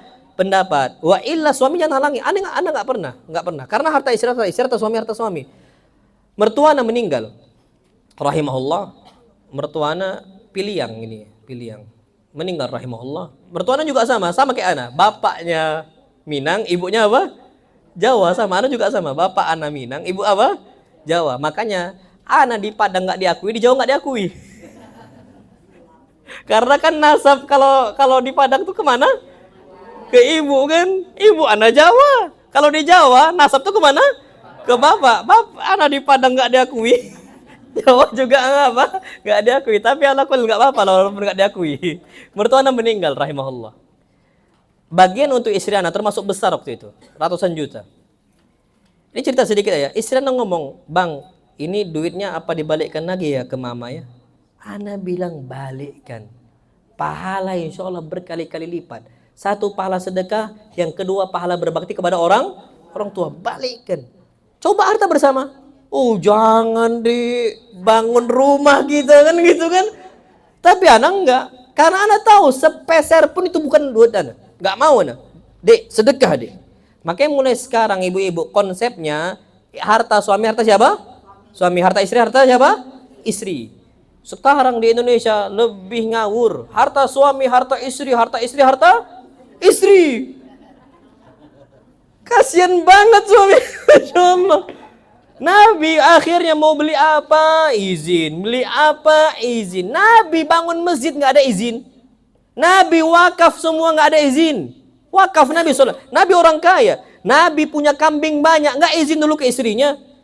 Coba sekarang suami punya banyak kambing, semua dikasih untuk fakir miskin, marah istrinya. Ngapa dikasih bang? Kenapa dikasih semua? Kan gitu kan? Kalau Nabi istri sama Nabi sama marah, karena konsepnya harta suami, harta istri. Nah mulai sekarang kayak gitu Pak Bu. Jadi sekarang kalau ibu-ibu punya usaha, bapak-bapak punya usaha, pisah. Harus siapa? Dipisah. Mulai sekarang, agar tidak ada kebakilan dalam rumah tangga. Nanti susahnya, repotnya sekarang terjadi kezaliman yang banyak. Suami meninggal, ibunya suami nggak dapat apa-apa. Padahal kalau suami punya anak, suami meninggal, istri cuma dapat 1/8. Ibu dapat berapa? 1/6. Lebih banyak 1/6 atau 1/8? 1/6. Semua diambil oleh istrinya. Na'udzubillah. Apa kata dia? Ini kan harta saya, harta gunung gini, harta bersama. Ini terjadi Pak kezaliman. Harta suami, ibunya suami mana dapat harusnya. Cuman ini kezaliman di mana-mana. Maka konsep yang terbaik, konsep Nabi kita SAW, harta suami, harta istri. Tapi tetap termasuk kita sebagaimana anak kepada bapak, kita kalau punya uang, minta keridhoannya gitu. Tapi suami jangan larang. Kalau istri mau wakaf, Khadijah, wakaf Khadijah. Aisyah, wakaf Aisyah. Ngomong ke suami ya, ke Nabi kita Muhammad SAW. Nabi tahu, tapi Nabi nggak pernah larang. Karena itu bukan harta Nabi kita Muhammad SAW. Jadi seperti itu. Yang perlu kita ketahui, apakah harus izin? Jawabannya tergantung duit siapa. Kalau duit suami wajib izin. Tapi kalau harta istri sunnah. Hukumnya apa? sunnah. Hukumnya sunnah, nggak wajib. Silahkan ibu-ibu kalau mau bantu abahnya, bantu. Jangan nggak bantu. Bapaknya ibu-ibu sudah tua, ibunya ibu-ibu sudah tua, kasih hadiah. Jangan nggak kasih. Dan suami nggak boleh apa? Ngelarang. Karena itu harta ibu-ibu semua. Nah, wallahu alam bissawab. Afwan Ustaz, apakah seorang istri berhak menasihati suami yang sering melalaikan waktu? Berhak. Tapi jangan ngangkat suara. Berhak, karena Nabi pun pernah diingati oleh siapa? Istri beliau. Pernah. Tadi Umar juga diingati oleh siapa? Istri beliau juga pernah. Tapi konsepnya jangan pernah ngangkat suara. Karena ngangkat suara ini udah termasuk kebangkangan istri kepada siapa? Suami, nusyuz. Udah berbuat seperti itu nggak boleh. Tapi kalau nasihati silahkan nasihati, nggak ada masalah sama sekali. Karena namanya laki-laki itu butuh nasihat. Ustadz, yang nasihatin ustadz siapa coba kalau bukan istri? Masa jamaah? Jarang jamaah nasihatin. Istrinya ustadz lah yang nasihatin. Makanya kalau ustadz nggak nikah itu yang bahaya. Siapa yang mau nasihatin dia? Jamaahnya sungkan lah kan. Aduh, ustadznya jangan ana lah yang nasihatin. Antum aja, aduh jangan ana. Coba istrinya, nggak diminta untuk nasihatin pun bakal apa? Nasihatin. Nah, wallahu alam besok. Jadi tetap suami itu berhak untuk kita ingatkan, kita nasihati kalau seandainya melalaikan apa? Waktu. Nah, wallahu alam besok. Ada lagi? Silahkan Bapak Ibu kalau ada. Kamu yang langsung. Yang langsung silahkan, nggak ada masalah.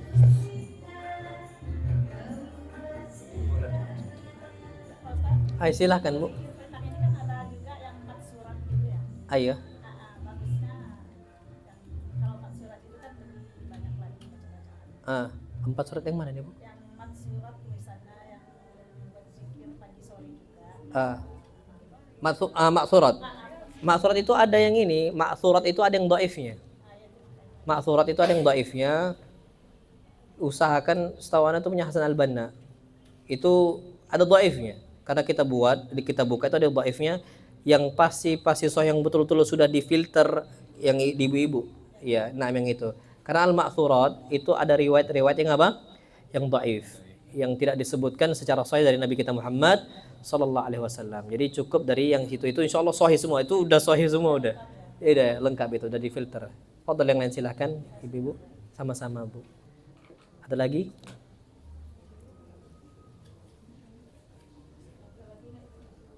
Silakan Bu.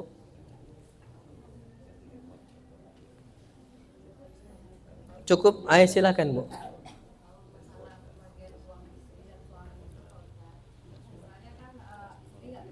Iya.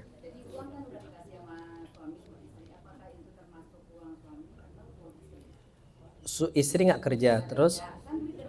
Betul. Yang dititipkan ke istri, duit suami. Duit suami. Duit suami. Betul, wajib. Wajib izin. Betul. Jadi saran ana ibu-ibu tetap punya usaha. Saran ana, Aisyah itu orang kaya, Aisyah. Ibu-ibu mau tahu caranya minta keridhaan suami? Bang, boleh nggak sepertiga dengan adik? Kita berbisnis dengan Allah Azza wa Jalla. Mintalah, yakin boleh. Sepertiga, kalau abang mau, tolong kasih saya 3 bulan aja untuk modal saya. Sepertiga aja, nggak usah banyak, jangan setengah, sepertiga, 1/3-nya tolong kasih saya untuk modal saya sekarang. Ibu-ibu jualan online. Itu saran ana ya. Insya Allah bisa. Dari harta itu kita putar. Kan ibu-ibu orang Minang kan? Orang Minang tuh kan insya Allah jagoan banget kalau jualan. Setahu ana di mana orang Minang berpijak, di situ usaha ada gitu. Masya Allah. Ya insya Allah jagoan lah ibu-ibu. Apalagi ibu-ibunya, Masya Allah, tim marketing udah itu. Jadi ngomong, bang, sepertiga ini tolong, adik juga mau sedekah. Ngomong gitu. Karena kita baru tahu konsep sekarang, harta suami, harta istri, boleh nggak adik minta aja. Adik juga mau sedekah. Adik mau juga dapat pahala. Kasih adik waktu 3 bulan. Sepertiga apa yang ada abang punya, kasih ke abang. Insya Allah nanti adik usaha kecil-kecilan. Untuk sedekah ingatnya. Untuk lillah subhanahu wa ta'ala. Ana yakin suami mana yang nggak terenyuh dengan itu. Yakin, Masya Allah. Fadol, Dek, silakan kan gitu. Jadi sarana seperti itu. Jadi tetap kalau ternyata yang dititipkan itu bukan untuk istri, kecuali kalau ana, tipikal ana, itu ada uang jajan walaupun nggak besar untuk istri ana. Dari situlah istri ana kumpulkan. Jadi anak ada yang anak titipkan untuk nafkah. Nafkah ini bagaimana istri bisa ngisi perutnya, anak-anak bisa ngisi perutnya. Yang kedua gimana istri dan anak-anak bisa nutup auratnya. Kemudian yang ketiga gimana anak-anak bisa dan istri juga bisa tidur dengan ada atapnya dan dindingnya. Berarti makanan, pakaian dan tempat tinggal itu nafkah. Nah, anak di luar itu juga ngasih uang jajan walaupun nggak besar, kecil-kecilan. Dari situlah istri anak juga punya usaha, istri anak juga punya usaha. Dan istri anak juga ngajar. Makanya anak itu nggak pernah buka amplop istri anak, nggak pernah. Anak mudirnya di pondok itu, anak pimpinannya, anak nggak pernah buka. Tabu, aib bagian untuk buka, nggak pernah. Istri anak pernah ketika mertua anak meninggal tadi, istri anak tertahan di Medan, nggak bisa pulang karena sudah hamil apa? Besar dan repot dan keluarga anak banyak di sana. Akhirnya alhamdulillah pondok ngizinkan untuk cuti selama 3 bulan, cuti lahiran gitu, dikasih 3 bulan. Amplop itu dikasih, Ustaz, ini punya istri antum, 1 bulannya. Anak nanya ke istri anak, Dek, ini mau abang kirim apa dibiarkan aja? Biarkan aja bang, gak pernah buka. Sampai 3 kali amplop itu seperti itu. Terakhir ketika istri anak mau pulang, karena udah habis masa cutinya 3 bulan, istri anak bilang, bang bisa gak dikirim? Baru anak buka itu.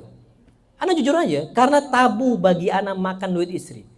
Contoh nih, anak kan sekarang safari dakwah. Anak tinggalkan untuk istri. Semisal nih qadarullah habis, istri akan ngomong, bang, adik tadi belanja ini itu. Anak akan tanya, adik habisnya berapa, dek? Itu utang bagi anak. Anak nggak mau duit istri anak dipakai untuk nafkah di keluarga anak. Nggak mau, tabu bagi anak. Kecil-kecilan, rumah tangga anak bukan rumah tangga yang besar gitu. Tapi ketika 2.000, 3.000, 4.000, 5.000 pakai duit istri anak nggak itu. Wallah nggak itu. Perempuan tuh bukan untuk nafkahin apa? Rumah tangga. Udah jangan sama sekali, tabu bagi anak. Makanya istri anak punya penghasilan dari ngajar tadi dan juga punya uang jajan tadi, itu yang dikumpulkan. Kecil-kecil punya usaha, buka usaha nasi biryani, nasi apa, nasi Arab itu, nasi biryani India, itu kecil-kecil punya istri anak. Ramadan tuh laku banget. Apakah anak ngambil sepeser pun? Enggak. Anak ngikut ngantar, jadi anak kurirnya. Anak kurirnya, istri tukang masaknya gitu. Anak kurirnya, anak bawa makan nasi biryani itu kalau Ramadan. Tapi tahun kemarin anak nggak bisa karena umrah, tapi anak bawa gitu, seperti itu. Dan semua keuntungannya anak nggak ambil sama sekali. Karena itu usaha siapa? Istri. Pernah istri ngomong, bang, ini ongkos kurirnya dibayar gak? Insyaallah. Canda istri anak aja, canda cuma istri anak. Abang ada bilang, enggak lah, Masya Allah. Enggak lah, jadi cuma candaan istri anak. Tapi Masya Allah, istri tuh bahagia kalau digitukan. Jadi akhirnya istri tuh royal dengan hartanya. Istri tuh apa? Royal dengan harta. Dia tuh bisa untuk sedekah karena dia punya simpanan. Dan ibu-ibu jangan sampai takut dan tenang. Karena ibu-ibu tuh makan juga tidur ya juga tidur pakai duit siapa? Suami. Jadi nggak usah takut. Ibu niatkan untuk usaha kecil-kecilan itu untuk apa? Bisnis. Jadi kayak gitu. Nah, wallahu alam bisa untuk sedekah agar kita bisa kuat. Wallahu alam. Ada yang lain silahkan. Fadhal kalau ada. Masih ada nggak pertanyaan? Tapi kenyataannya gimana ya Ustaz? Kan itu suami dagang misalnya Pak Ustaz. Iya. Ternyata nggak mencukupi, ditambah istri dagang kayak di rumah mau dagang apaan kayak ya buat bantu di rumah gitu, gimana itu Ustaz? Karena nggak mencukupi. Sebentar. Ibu-ibu nggak ada tanggung jawab untuk kerja. Ya tapi kalau nggak kerja nggak cukup. Nah, nggak boleh. Jadi berarti standar afwan. Ana bukan orang kaya ya. Dulu ana nikah itu apa adanya. Ana nikah ketika kuliah. Dan ingat Bu, khairul huda huda Nabi Muhammad. Ana nikah dulu ketika kuliah. Ibu-ibu tahu kan kuliah gimana? Tahulah posisinya, susah untuk nyari maisha, nyari nafkah. Tapi ana yakin insya Allah Allah mudahkan. Ternyata Allah mudahkan. Dagangan ana walillahil hamdu wal minnah, tapi standarnya ana kurangin. Makanya ana ketika awal nikah makan tuh 1 piring berdua, lauknya 1. Dan ini cara Nabi SAW. Jadi kalau nggak cukup, ana yakin insya Allah cukup. Karena Allah akan kasih rezeki kita, Allah jamin rezeki kita sesuai kebutuhan kita. Maka caranya gimana Bu? Ada hadis Nabi, Ibu-ibu tolong agak tenang. Jadi Nabi katakan, Anda turunkan standar Anda turunkan. Masa pandemi juga sama. Ketika posisi uang Anda lagi kurang, standarnya dikurangi. Jadi Anda katakan, Dek, kita makan berdua ya, Masya Allah. Jadi satu piring, nasi yang satu porsi, lauknya juga satu apa? Porsi, makan berdua. Kenyang. Kalau seandainya satu porsi dibagi dua, setengah-setengah, dua piring, nggak kenyang. Tapi Nabi kasih solusi, kenyang. Nggak percaya, cobalah Bu. Cobalah. Udahlah kita kenyang, bahagia, romantis pula. Kayak pengantin baru kan? Iya. Bahkan Bu, Masya Allah, ada satu perbuatan yang ibu-ibu bisa kerjakan. Kata Nabi SAW, "Idza akala ahadukum ta'aman, fala yamsah yadahu hatta yal'aqaha aw yul'aqaha." Kalau kalian sudah makan, maka jangan basuh, jangan usap tangannya, jangan cuci tangannya. Sampai kapan? Sampai dia jilati tangan dia habis atau dia suruh untuk orang jilat. Bapak-bapak ngomong, Dek, jilatlah. Pengantin baru udah. Ibu-ibunya Masya Allah dipanggil, Dek, mana tangan adek sini? Abang, ibu pernah nggak gitu? Masa udah 40 tahun nggak pernah?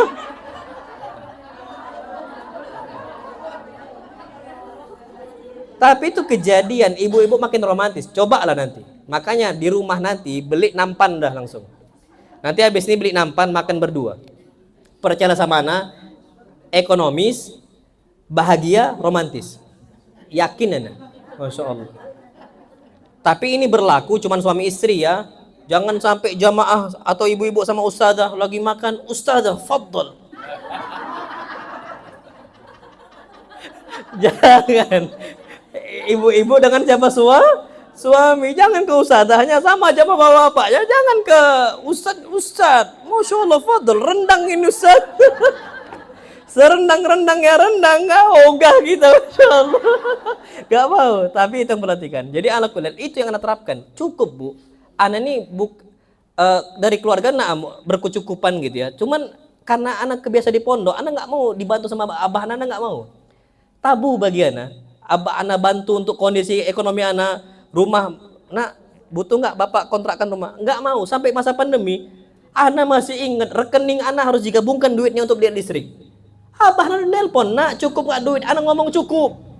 Padahal Anda nangis itu. Masya Allah, nah betul-betul kondisi susah, tapi Anda nggak mau dibantu.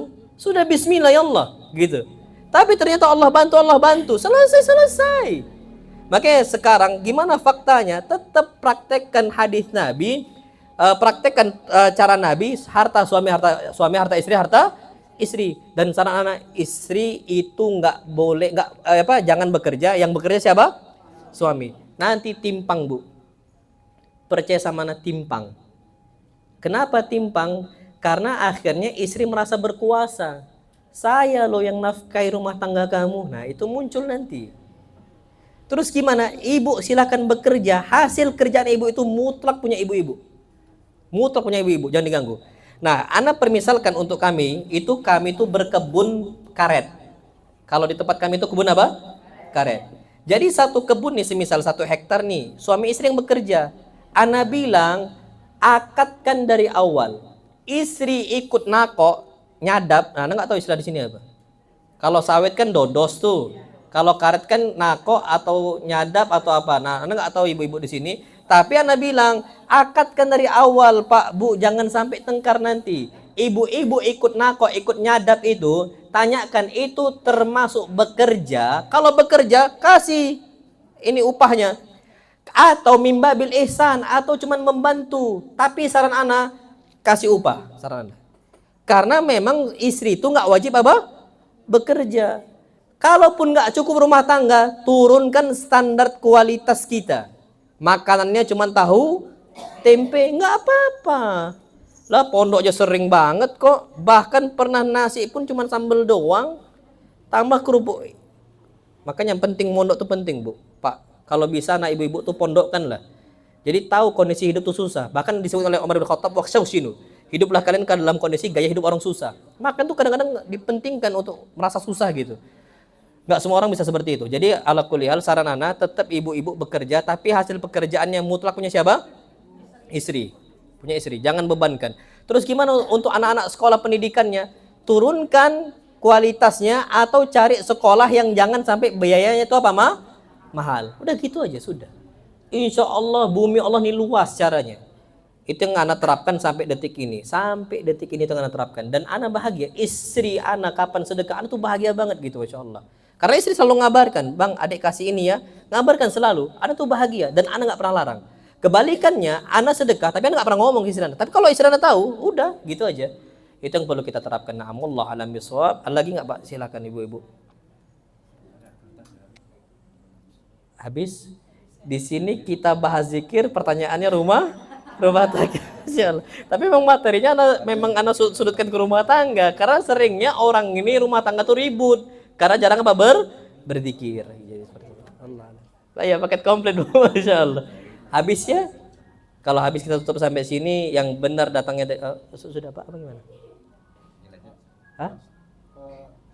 Batas zikir pagi dan sore itu ada. Zikir pagi tadi sore tadi udah ditanya. Kalau pagi itu dari kita itu habis sholat subuh itu sampai kapan syuruk? Kalau gimana Ustaz kalau seandainya nggak sengaja kelewatan, habis syuruk pun boleh. Tapi hukum asalnya itu dari subuh ya keutamaannya itu sampai kapan? Syuruk. Dan kalau sore itu dari ba'dal asar sampai terbenamnya matahari atau waktu apa maghrib. Kalau nggak sengaja lewat ya sudah nggak ada masalah setelah itu. Tapi hukum asalnya dari asar ba'dal asar sampai kapan? Maghrib itu dijaga. Jadi tolong zikir pagi sore itu dijaga dan nggak lama. Kalau nggak percaya nanti sore baca zikir pagi sore buat stopwatch. Berapa lama? 10 menit 15 menit. 10 menit 15 menit. Nggak lama. Allah cepet. Kita nih rasa-rasa kalau zikir 10 menit tuh kayaknya lama banget. Coba ngerumpi 2 jam. Udah ngerumpi 2 jam kawannya. Bu, afwannya pamit dulu. Apa kata ibu-ibu? Cepet banget gitu. Tapi kalau zikir 10 menit rasanya tuh lama yang minta ampun. Jadi itu yang perlu kita ketahui. Zikir pagi sore coba dipraktekkan. Paling 15 menit udah, 15 menit. 15 menit udah itu selesai insyaallah. Namun Allah alam bisawab ini dapat saya sampaikan. Kurang lebih namun maaf. Yang benar datangnya dari Allah Subhanahu wa taala, yang salah datangnya dari anak pribadi syaitan, dan ana berlindung dari kesalahan tersebut. Dan ana mohon maaf Bu kalau ada kata-kata yang membuat ibu-ibu tersinggung, ana mohon maaf. Ya siapa tahu ada yang ketersinggungan atau yang enggak nyaman dan sebagainya, ana mohon maaf. Tapi ana harapkan mudah-mudahan apa yang ana sampaikan bermanfaat untuk anak pribadi dan ibu-ibu semua, dan ana harap mudah-mudahan kita bisa berjumpa di lain waktu dan lain kesempatan. Wassalamualaikum warahmatullahi wabarakatuh.